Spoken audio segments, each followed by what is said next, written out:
सभी तरह की जांच और रिसर्चों के बाद यह साबित हो चुका है कि कोविड-19 का जो टीका है वह गर्भवती महिलाओं के लिए पूरी तरह सुरक्षित है। इसे लगवाने से उन्हें किसी प्रकार की कठिनाई नहीं हो सकती है। जिस प्रकार वो गर्भावस्था के दौरान टेटनस और डिप्थीरिया का इंजेक्शन लगवाती हैं, यानी टीडी का इंजेक्शन लगवाती हैं, उसी प्रकार कोविड-19 का भी इंजेक्शन लगवा सकती हैं। पहला इंजेक्शन आप लगवा रही हो तो इस बात का ध्यान रखें कि यदि आपने टीडी का इंजेक्शन 28 दिन पहले लगवाया है तो आप कोविड-19 का वैक्सीन लगवा सकती हैं। यदि आपको टीडी का इंजेक्शन लगाए हुए 10 दिन या 1 हफ्ते हुए हैं तो आप ना लगावें। आप इस बात का ध्यान रखें कि जब गर्भवती रहती हैं तो उस दौरान आप टेटनस का भी दोनों टीका लगवाएं। टीडी का जो है वो दोनों टीका लगवाएं। पहला टीका जब गर्भ की आपको पता चलती है, गर्भावस्था की जैसे ही पता चलती है तो पहला टीका, और दूसरा टीका ठीक 1 महीने के बाद।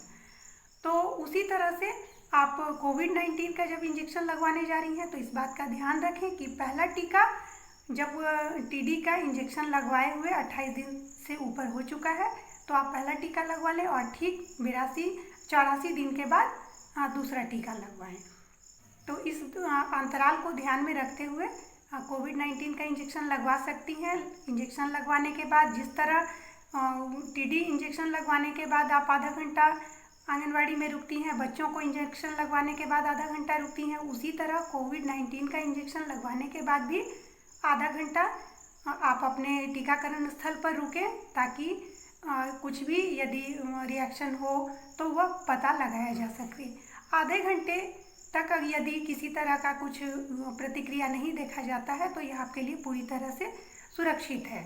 इस बात का ध्यान रखें कि टीका लगवाने के बाद आधा घंटा रुककर आप सत्र स्थल पर इंतज़ार करें। उसके बाद आप जा सकती हैं अपने घर, और खान पान सामान्य ही रहेगा। एक बात है कि गर्भावस्था में तो विशेष खान पान का ध्यान रखना ही पड़ता है। तो जिस तरह आप गर्भावस्था में अपना भोजन लेती हैं अपने आहार से दुगना, यानी वह आहार जो आप अपने लिए ले रही हैं और अपने गर्भस्थ शिशु के लिए भी ले रही हैं। तो इस बात का खास ध्यान रखते हुए अपने आहार का ध्यान रखें, अपने खान पान का ध्यान रखें और कोविड-19 का इंजेक्शन अवश्य लगवाएं।